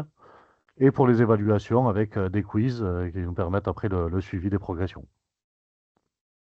Merci Sébastien. Et toi, Solène, alors c'est pareil, tu nous as cité pléthore d'outils. Est-ce que tu peux nous donner quelques exemples d'utilisation pour la montée en compétences? Donc nous, comme je disais, on centralise des outils déjà existants, mais ce que je voulais dire, c'est surtout les outils numériques qui aident à l'apprentissage pour permettre aux utilisateurs de se tromper. Enfin, en tout cas, ils vont pouvoir essayer via différents outils, se tromper, analyser un peu l'impact des leviers qui vont modéliser dans les différents outils. Et du coup, en analysant des impacts en analysant les combinaisons de leviers qu'ils peuvent essayer de mettre en place sans impact réel puisque ça reste des outils numériques. Donc, c'est ce côté-là de logique essai-erreur qui permet aux apprenants, en tout cas, de développer leurs connaissances et de favoriser aussi l'apprentissage voilà, via les différentes stratégies des outils existants. Et ce qui est intéressant, comme le disait Sébastien, c'est aussi qu'on va utiliser des outils qui, a priori, ne sont pas des outils pédagogiques ou de formation, comme les relevés de traces GPS, etc., mais les utiliser à des fins pédagogiques. Alors, je me tournais, toujours virtuellement, ne vous inquiétez pas, vers Audrey. Donc, parmi les outils qui ont été cités, bien sûr, il y a les LMS, les plateformes de formation. Il y a Moodle qui est ressorti, qui est une plateforme open source et sûrement la plateforme open source la plus utilisée aujourd'hui. Les ressources de DigiAgro, elles sont intégrées sur My Green Training Box, qui est une plateforme de formation. Alors, Audrey, comment on utilise une plateforme aujourd'hui pour former en agriculture? Une plateforme, c'est quoi? C'est juste un outil d'auto-formation. Je me connecte, je crée mon compte et je me débrouille tout seul? Absolument pas, absolument pas. On est d'accord que le LMS, ça va permettre d'alimenter des scénarios pédagogiques complètement différents. Donc, en un mot, d'une séquence pédagogique, ça peut servir finalement de préparation à cette séquence pédagogique. Et sur le LMS, et en particulier dans le cadre de notre projet, l'étudiant, guidé par son enseignant, va pouvoir visionner les vidéos, comme nous en montrait Abdelkader. Il va pouvoir faire des quiz, il va pouvoir écouter des podcasts. Donc, il va préparer cette séquence pédagogique. Donc, c'est une façon de faire. Donc, en amont, c'est un peu, en fait, sur le mode classe inversée. Ça, c'est la première solution. La deuxième solution, c'est bien sûr pendant le cours. Pendant le cours, le LMS va être en fait une ressource inépuisable pour l'enseignant qui va pouvoir ajuster son animation, puisqu'il va aller chercher directement en fait la vidéo dont il a besoin au moment où il fait son animation, parce que le groupe finalement a besoin de cette vidéo. Il va pouvoir aussi animer de temps en temps des points de questionnement formatif, puisqu'il a des questionnaires qu'on va pouvoir faire en collectif ou en individuel. Donc, sens pour l'enseignant de mesurer en fait où se trouvent ces étudiants dans leur parcours cognitif. Et puis, pendant cette séquence, il va aussi pouvoir montrer, écouter, faire travailler les étudiants sur les vidéos. Je rajouterai que pendant le jeu qui a été créé dans le cadre de DigiAgro, ça va permettre aussi de faire soit un débat, soit une introduction pour pouvoir justement lancer les sujets sur l'agroécologie. Donc on en parlera peut-être tout à l'heure du jeu sérieux qu'on a créé, mais c'est aussi une ressource très intéressante qu'on a créée dans le cadre de ce projet et qui est à utiliser pendant une séance pédagogique. Donc ça, c'est la deuxième possibilité, pendant et après. Et après, Laurent, là, on rejoint un peu ce que tu as dit, c'est-à-dire que pour prolonger la séquence pédagogique et en auto-formation, on peut imaginer que le LMS soit justement ce dernier espace d'apprentissage après le cours, après cette séquence pédagogique. Et là, ce qui est intéressant, c'est que l'étudiant va continuer à apprendre. Il va pouvoir, grâce à son dashboard, voir où il en est et son enseignant aussi, ce qui fait que finalement, ils vont pouvoir partager de la data pédagogique qui va nourrir ce dialogue pédagogique et va permettre en fait à l'enseignant de driver, entre guillemets, son étudiant pour avancer encore plus dans ses connaissances. Donc, tu vois, à mon sens, Laurent, il y a plusieurs façons en fait d'utiliser la plateforme My Green Training Box dans le cadre de DigiAgro, avant la séquence pédagogique, pendant la séquence pédagogique et après la séquence pédagogique. Alors, My Green Training Box ou une autre plateforme, mais ce qui est intéressant dans ce que tu dis et ce que Solène et Sébastien ont dit avant, c'est on voit que un outil de formation numérique, quel qu'il soit, c'est pas un outil magique qui va faire le travail à la place des enseignants et des formateurs, mais un outil que va devoir utiliser l'enseignant et le formateur et l'adapter à son public, à sa pédagogie, à ses besoins. Et c'est là d'ailleurs que ça devient intéressant. J'avais prévu, alors voilà, je fais cette petite remarque, j'avais prévu de vous poser une question, mais ça aurait été une question de piège qu'on n'avait pas prévue dans notre prépa, donc je me suis dit que ça n'aurait pas été très sympa. Mais vous l'avez dit, alors Audrey l'a dit, Solène l'a dit, effectivement, DigiAgro, c'est aussi un jeu. C'est pas qu'une plateforme et des formations numériques, même si c'est déjà pas mal, mais c'est aussi un jeu sérieux pour jouer à la pique. Et aujourd'hui, Solène, peut-être tu peux répondre la première. Quelle est la valeur ajoutée d'un jeu sérieux dans la formation? Donc, un jeu sérieux, déjà, c'est un format qui est assez attrayant et qui attise la curiosité, plus ou moins en fonction des fois de l'âge du public, mais en tout cas, qui peut être joué à n'importe quel âge. Et ce type de format, il facilite aussi la mémorisation et ça va encourager la prise de décision, le fait de pouvoir tester, essayer des mises en pratique sans impact réel. Et ça permet aussi d'aborder en fait des sujets complexes via du coup un format ludique et pédagogique.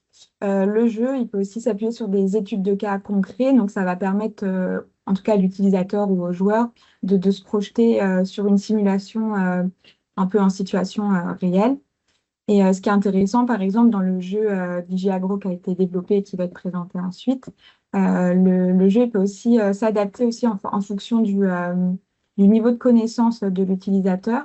Donc, par exemple, dans le jeu DigiAgro, on va, selon les données d'entrée personnalisées d'utilisateur, on va adapter les connaissances en fonction du niveau rentré, donc niveau débutant, intermédiaire ou expert.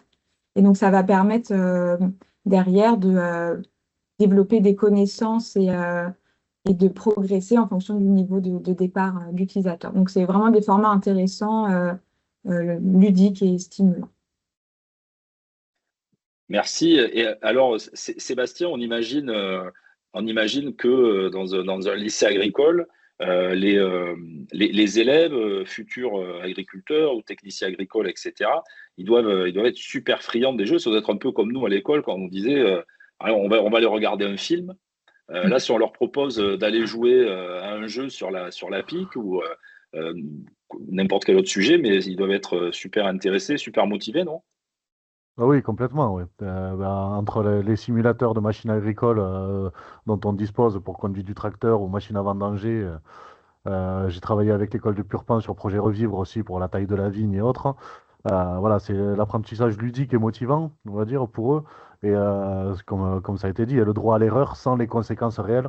Avant d'aller tailler la vigne, de s'entraîner voilà, sur du digital, ça peut être mieux pour comprendre les flux de sève et autres, hein, déjà. Et ça permet aussi voilà, la compréhension des systèmes agricoles complexes. L'entraînement à la prise de décision, aussi à la gestion des contraintes. Et on va pouvoir, via ces plateformes, renforcer le travail d'équipe avec stratégie collective, des jeux de rôle et autres. Ça, ils en sont friands aussi. Et on peut intégrer les notions de développement durable dans des scénarios réalistes. Et vous faites des battles entre lycées agricoles ou c'est pas encore? Pas encore, mais on y pense. Bon, faut organiser ça, hein, avec Purpan, tout ça, faut organiser des battles. Toi, Audrey, tu nous as parlé de ludopédagogie, donc parce qu'on parle de jeux sérieux, des jeux qui ont pour objectif de participer à l'apprentissage.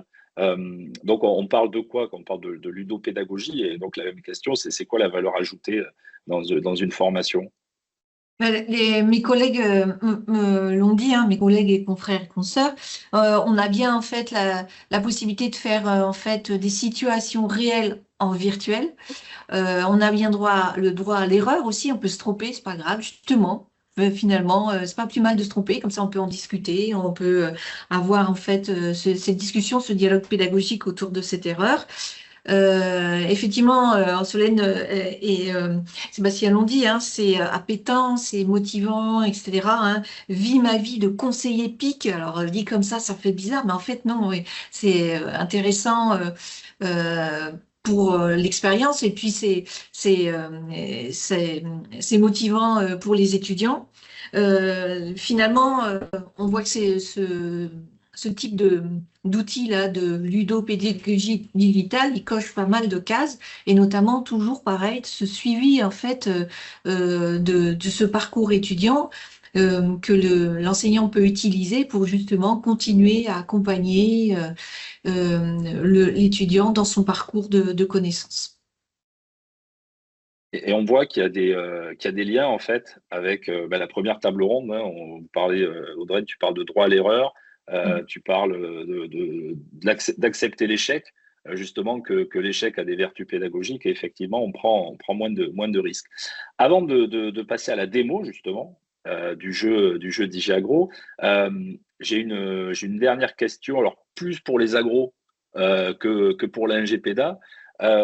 Mais comment, Sébastien, l'éducation numérique, parce que c'est un peu l'objectif de ce projet, peut avoir un impact positif sur l'agriculture durable?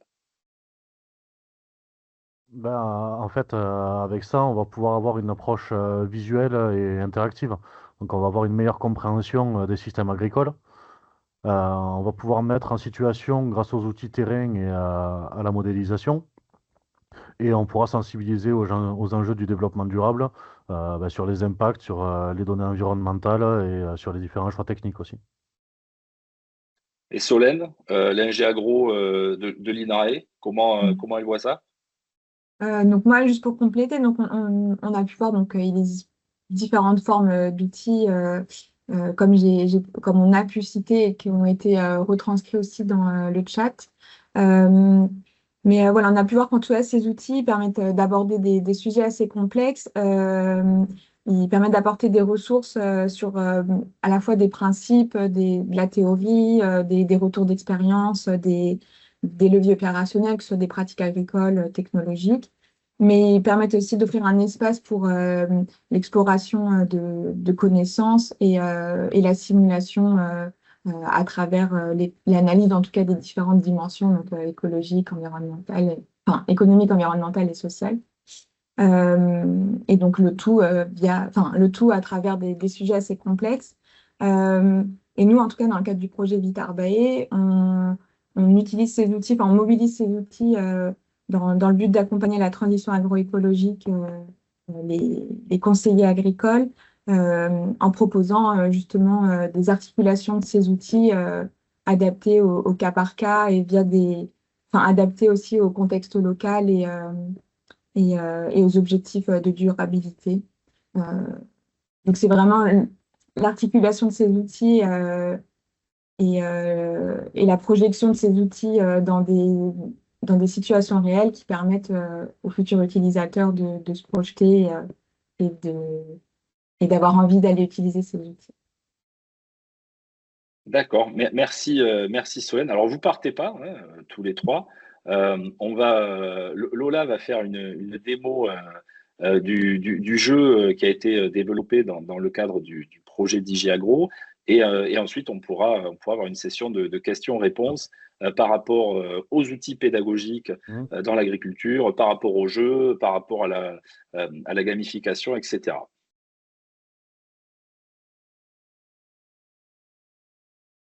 Bonjour à tous. Donc du coup, Lola Poney, je suis chef de projet valorisation et formation sur la protection intégrée des cultures, donc complètement dans le thème à l'ACTA. Et donc j'ai bien participé à ce projet DigiAgro. Et donc je suis très contente de vous présenter du coup l'autre livrable, autre que du coup les modules d'e-learning qui vous ont été présentés plus tôt. Donc c'est le jeu vidéo sérieux. Donc je vais vous le présenter sur mon écran. Donc voici les jeux vidéo sérieux. Alors, c'est encore une fois, alors c'est un prototype, il a pour but d'être amélioré au final dans le temps, dans les prochaines semaines, mais pour l'instant on est quand même très content de vous le présenter. Donc c'est un jeu gratuit, accessible à tous et notamment qui peut être utilisé sur PC et sur téléphone. Alors vu qu'il fait appel quand même au navigateur, ça dépend des navigateurs, normalement il fonctionne sur la plupart des navigateurs, donc il est vraiment accessible normalement partout. Donc, comme vous le voyez, c'est un jeu où on va choisir sa filière. Il y a une entrée filière. Donc, pourquoi on a fait ce jeu, enfin, comment on a réfléchi à l'élaboration de ce jeu, c'est assez important d'avoir un peu de recul à ce niveau-là. En fait, il y a beaucoup de jeux vidéo sérieux sur le sujet de la protection intégrée des cultures qui font appel au final à une gestion de parcelles. Donc, c'est plus de la gestion de parcelles. Et donc, nous, on a décidé d'être un peu d'être un peu novateur à ce niveau-là. Et donc, c'est un jeu pour les joueurs d'entre vous du webinaire, c'est un jeu sous format de novel game, donc c'est-à-dire qu'ils font appel au final à des dialogues et des choix de réponse à ces dialogues-là. Et dans ce jeu, on incarne un conseiller protection intérêt des cultures sur toute la France et donc sur 4 filières qu'on peut choisir au départ. Donc aujourd'hui, il y a la filière viticulture et une filière, on va dire, qui prend en compte 2 filières au final à l'intérieur, donc grande culture, culture légumière, qui sont disponibles. Et très prochainement, dans les prochaines semaines, normalement, on va sortir la filière arboriculture et maraîchage. Donc, si par exemple, on clique sur viticulture, hop, donc ça vous emmène en fait sous un sous-menu. Donc, dans ce sous-menu, il y a différents boutons. Donc, il y a ici, ces boutons-là en couleur du coup de la filière pour jouer. Donc, niveau facile, moyen, difficile, je reviendrai dessus après. On a un retour à l'accueil, réinitialiser les scores et réinitialiser les tutoriels. En effet, il y a un tutoriel animé, je pourrais vous montrer quelques petits extraits, afin de vous guider justement aussi à la prise en main du jeu. On ne vous abandonne pas complètement. Et enfin, vous voyez qu'il y a 3 niveaux. Donc, le niveau facile, moyen, difficile. Donc, comme l'a dit Solène, parce que du coup, elle a eu l'occasion de pouvoir le tester aussi il y a quelques semaines. Donc, il y a 3 niveaux. Donc, en effet, c'est pour des niveaux justement d'approche protection intérieure des cultures différents, mais aussi, ça permet de challenger d'autres types de connaissances. Vu que c'est un jeu sous format conseil, c'est important au final de choisir les réponses aussi qui vont être adaptées au conseil et surtout à la personnalité ou en tout cas à la situation de l'agriculteur qui sera en face. Le niveau facile, c'est plus un niveau où on va avoir des agriculteurs qui vont venir nous voir avec telle ou telle problématique et on va répondre un peu du tac au tac. Et surtout, il y a plusieurs bonnes réponses dans le choix des réponses. Le niveau, et plus on va aller dans la difficulté, donc notamment le niveau difficile, plus il va falloir poser des questions à l'agriculteur pour bien comprendre au final la situation et la problématique dans laquelle il se trouve afin d'améliorer et d'affiner le conseil.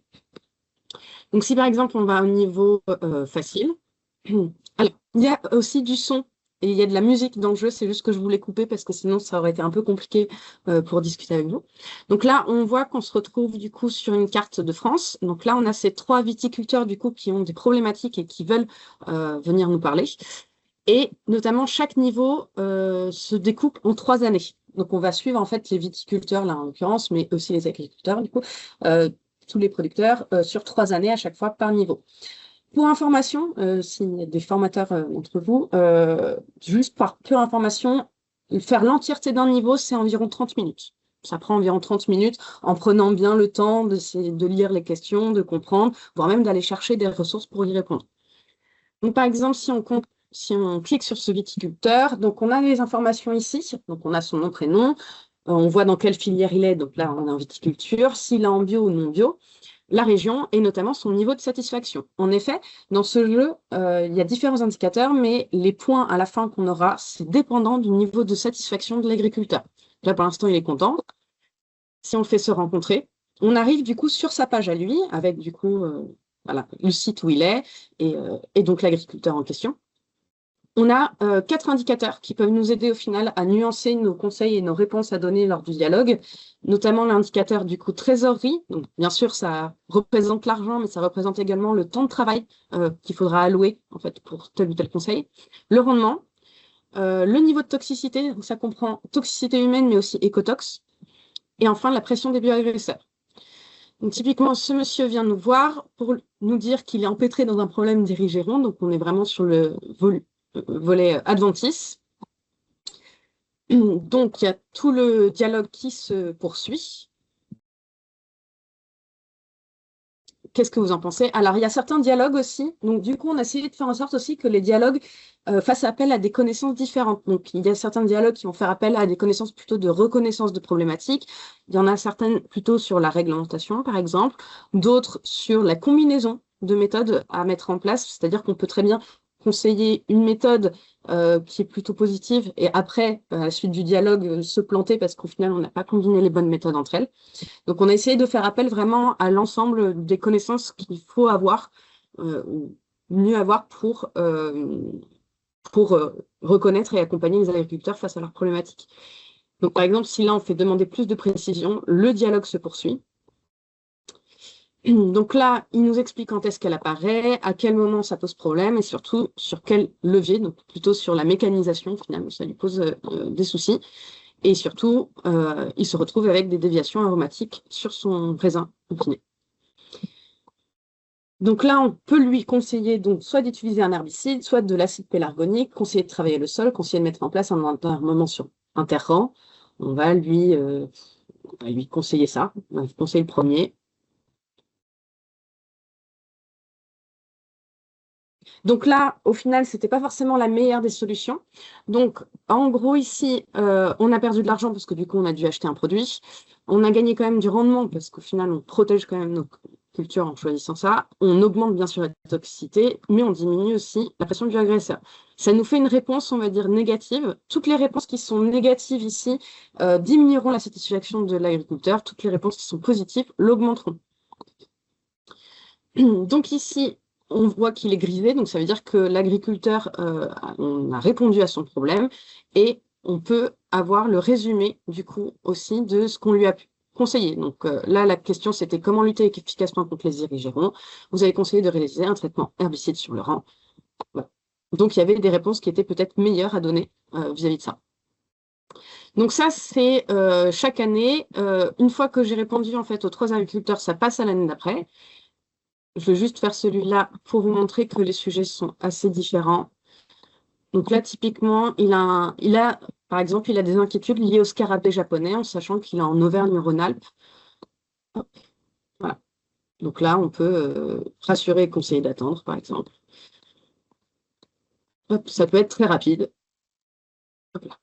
Voilà. Si on retourne aussi au menu et que j'ai envie de continuer, là j'étais en niveau facile, si je reclique dessus, normalement ça a enregistré au final comment j'ai avancé dans le jeu, donc je ne suis pas obligée de refaire à chaque fois tous les dialogues, je peux reprendre là où j'en étais. Enfin, à la fin des 3 années, ça va afficher au final un score. Donc là, je vous ai fait un niveau moyen. Voilà. Donc on voit qu'avec certains agriculteurs, je les ai très très mal conseillés parce que du coup, ils sont très peu satisfaits et d'autres qui sont très satisfaits par rapport aux conseils que je leur ai apportés. Donc là, ça me fait un score total de 6 sur 12. J'ai grosso modo la moyenne en niveau moyen. Mais surtout, ça veut dire qu'il y a certains dialogues où je me suis trompée et je n'ai pas forcément conseillé le mieux. Donc si je clique sur continuer, en fait, ça va me renvoyer vers les vidéos d'e-learning d'IGAgro sur les sujets spécifiquement où je me suis trompée. Typiquement, visiblement, je me suis trompée sur ravageurs et maladies secondaires et émergents. Et ça va me renvoyer au final sur la vidéo ravageurs et maladies secondaires et émergents en viticulture afin de pouvoir en apprendre plus et potentiellement, si je recommence le jeu, avoir une meilleure note, en tout cas sur ce sujet.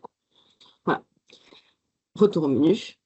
Et juste, si j'ai... Non, je crois que j'ai pas trop de temps, mais voilà. Donc, je vous encourage à aller fouiller, notamment à essayer des faciles, moyens, difficiles, parce que vraiment, c'est très différent entre les différents niveaux. Et voilà, je crois que j'ai fait le tour. Merci, Lola. merci Lola. Ah, bon, vas-y Marianne. C'est juste pour vous dire que nous allons pouvoir passer sur la phase de questions-réponses, donc à la fois sur les interventions de la table ronde et cette présentation de jeu. Donc on nous avait demandé un peu avant la ludothèque pour avoir accès aux jeux sérieux. Donc pour l'instant, comme on vous l'a présenté, notre jeu il est encore en cours d'amélioration. On termine notre projet à la fin de l'année et on attend encore quelques évolutions d'ici la fin de l'année. Donc pour l'instant, il est hébergé sur le site de l'ACTA et on vous a peut-être il y avait une diapo juste avant qui donnait accès voilà, à l'adresse, le QR code, et puis il a été mis aussi dans la conversation. Alors, on n'a pas encore beaucoup de questions. Je ne sais pas si vous voulez continuer à nous en poser.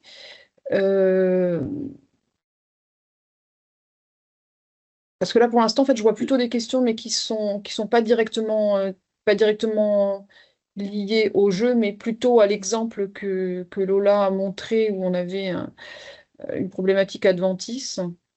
Ouais, Donc enfin, là, pour moi, voilà. Après, je ne sais pas si on a envie de... Mais en tout cas, dans le jeu, on ne fait pas appel à des... Je ne sais pas s'il y a des cas où on fait appel à des analyses de sol ou pas.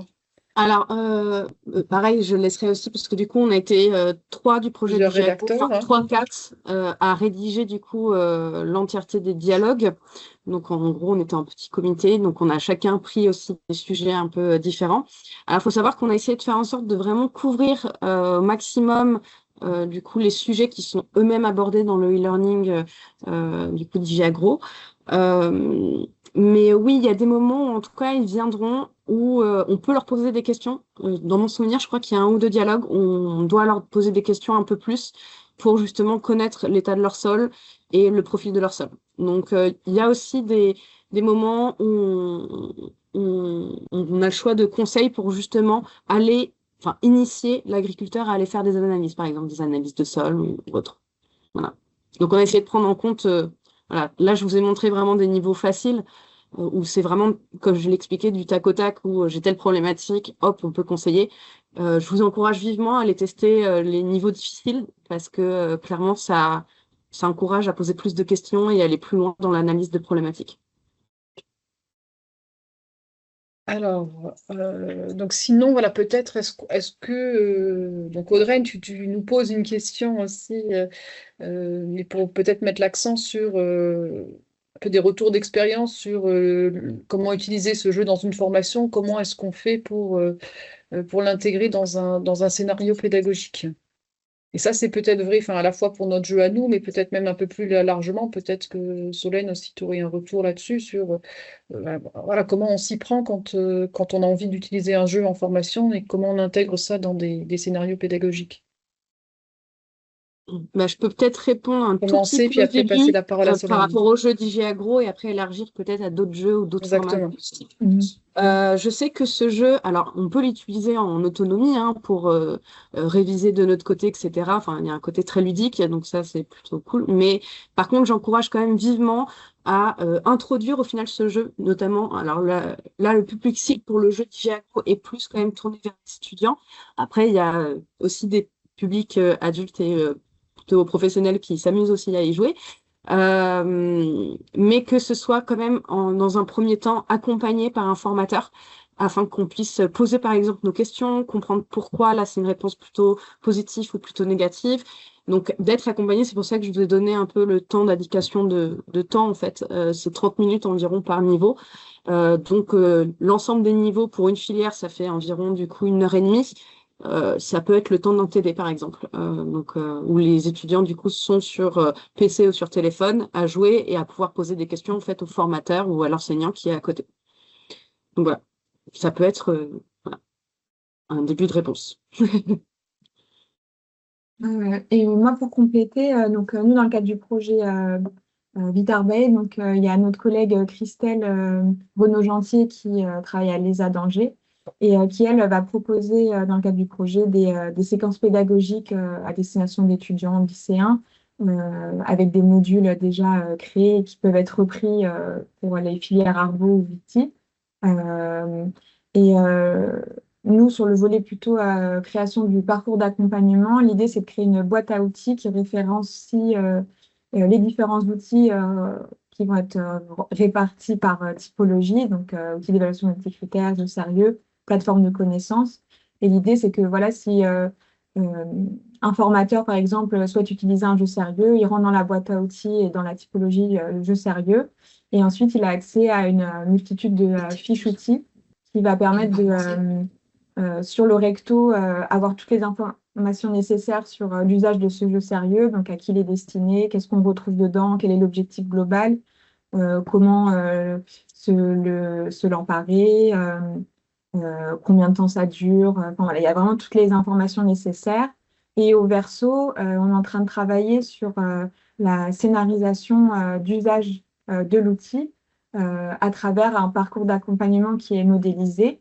Et donc, l'idée, c'est vraiment de permettre aux personnes de se projeter sur OK, donc ce jeu, il permet ça, il rentre peut-être dans mes critères. Et via le verso, de se projeter sur OK, ce scénario d'usage, il correspond un petit peu à ma façon euh, d'accompagner, que ce soit des étudiants ou des agriculteurs, enfin des conseillers, et du coup de se projeter et ensuite d'aller consulter cet outil et de l'intégrer dans son format, en tout cas, d'accompagnement. Donc voilà, l'idée vraiment du projet, c'est d'articuler tous ces outils et de faciliter la projection d'usage des outils qui existent. Parce que voilà, aujourd'hui, il y a beaucoup d'outils qui existent déjà et qui ne sont pas spécialement connus ou qui peuvent faire peur d'être utilisés en prime abord, mais l'idée de ces fiches outils, c'est vraiment de rassembler toutes les informations et de permettre aux futurs utilisateurs de se projeter au mieux et de l'intégrer dans son format d'accompagnement. Après, on a une question qui nous est posée aussi autour donc plutôt sur le jeu DigiAgro, sur la manière dont on a intégré les notions de saison. Ouais, alors, enfin, je pense que vous l'avez pu voir, mais vu que c'est un jeu sous format dialogue, c'était très très complexe à mettre en place, et notamment au niveau des impacts et de la prise en compte des indicateurs. Au départ, on voulait le prendre en compte justement comme un indicateur affiché afin de guider, un peu comme pour le bio, non bio, la filière, etc. Au final, il s'est avéré que ça rendait vraiment très complexe le jeu. Et donc, les saisons, elles ont été intégrées notamment à l'exposition de la problématique s'il y avait vraiment besoin d'avoir au final cette information. Donc, bien sûr que chaque problématique, chaque dialogue se passe normalement à une saison donnée. En tout cas, nous, en tant que rédacteurs des dialogues, on a fait en sorte d'avoir une saisonnalité quand même dans nos problématiques. C'est précisé s'il y a des données météo, etc. Après, c'est potentiellement aux joueurs de poser plus des questions aussi, s'il y a besoin. Mais voilà, normalement, s'il y a une forte nécessité de prendre en compte le climat, la météo ou la saisonnalité, il y a une opportunité normalement dans le dialogue pour poser plus de questions à ce sujet. Voilà. Alors, je pense que le temps avance. Là, je vais peut-être poser une dernière question, puis après faire une transition peut-être sur les questions qu'ont pu nous poser nos financeurs aussi à l'écrit. Donc, on a présenté pour les formations qui sont disponibles sur My Green 20 Box, les guides pédagogiques qu'on a pu proposer. Est-ce qu'on aura aussi quelque chose un peu de ce type-là pour le jeu DigiAgro, justement, pour accompagner les formateurs, je pense, à prendre en main le jeu et derrière pouvoir accompagner les étudiants? Ouais. Est-ce qu'on Alors, prévoit ça? c'est possible de créer un petit guide, notamment pour placer au final ce jeu dans un parcours pédagogique, je pense, en fonction du profil, en fonction du temps qu'on a et en fonction de qu'est-ce qu'on veut en tirer au final de l'utilisation de ce jeu dans un parcours pédagogique. Par contre, je vois aussi, selon les réponses pour accompagner les étudiants lors d'une phase de restitution, on encourage justement au final plutôt les utilisateurs à chercher par eux-mêmes, à essayer de se poser des questions. Voilà, on mentionne aussi des ressources dans les dialogues. Il y a des dialogues dédiés aux ressources. J'ai vu passer du coup plein de ressources, notamment Ecofitopic ou ce genre de choses. On en parle. On parle des BSV, on parle de ce genre de choses. Donc, c'est plus pour leur permettre de faire un pas justement et de tester leurs propres connaissances pour pouvoir potentiellement après s'améliorer. Donc non, on n'a pas prévu forcément, en tout cas, parce qu'au final, c'est pas vraiment des scénarios au sein du jeu, c'est en fonction de ce qu'on répond, ça va déclencher telle ou telle chose. Mais par contre, des scénarios pédagogiques, oui, ça c'est envisageable, il n'y a pas de problème.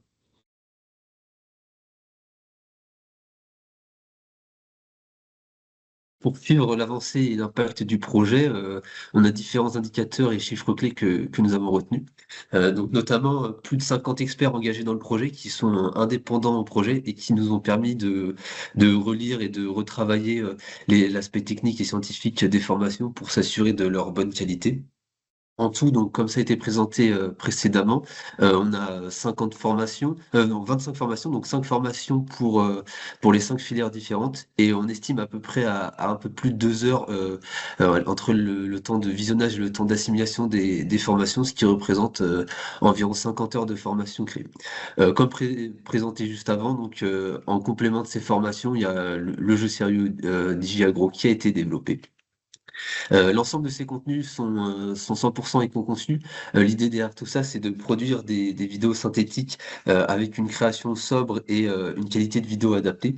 Et l'objectif, c'est de diminuer la taille de ces vidéos pour réduire la charge de stockage et donc limiter l'impact environnemental. À l'heure d'aujourd'hui, donc, on a également près de 3000 testeurs. L'idée derrière ça, c'était de faire tester à des personnes extérieures au projet ces contenus et de nous donner leur retour sur ces contenus, sur la qualité, que ce soit sur le fond ou sur la forme. Également aujourd'hui, donc on a près de 100 structures embarquées qui ont intégré les contenus dans leur parcours de formation. Et donc tous ces contenus sont, comme dit précédemment également, 100% en accès libre. Également, nous avons participé à différents événements. Tout d'abord, on a été lauréat des trophées du Digital Learning. On a également organisé 3 challenges. Le but, c'était de faire découvrir ces formations à différents profils, que ce soit des professionnels ou des étudiants. Et on a également participé à différents événements, dont le Salon international de l'agriculture, les Biosolutions 2025, le Tech and Bio, le CITEVI, le CIVAL et enfin l'ABIM.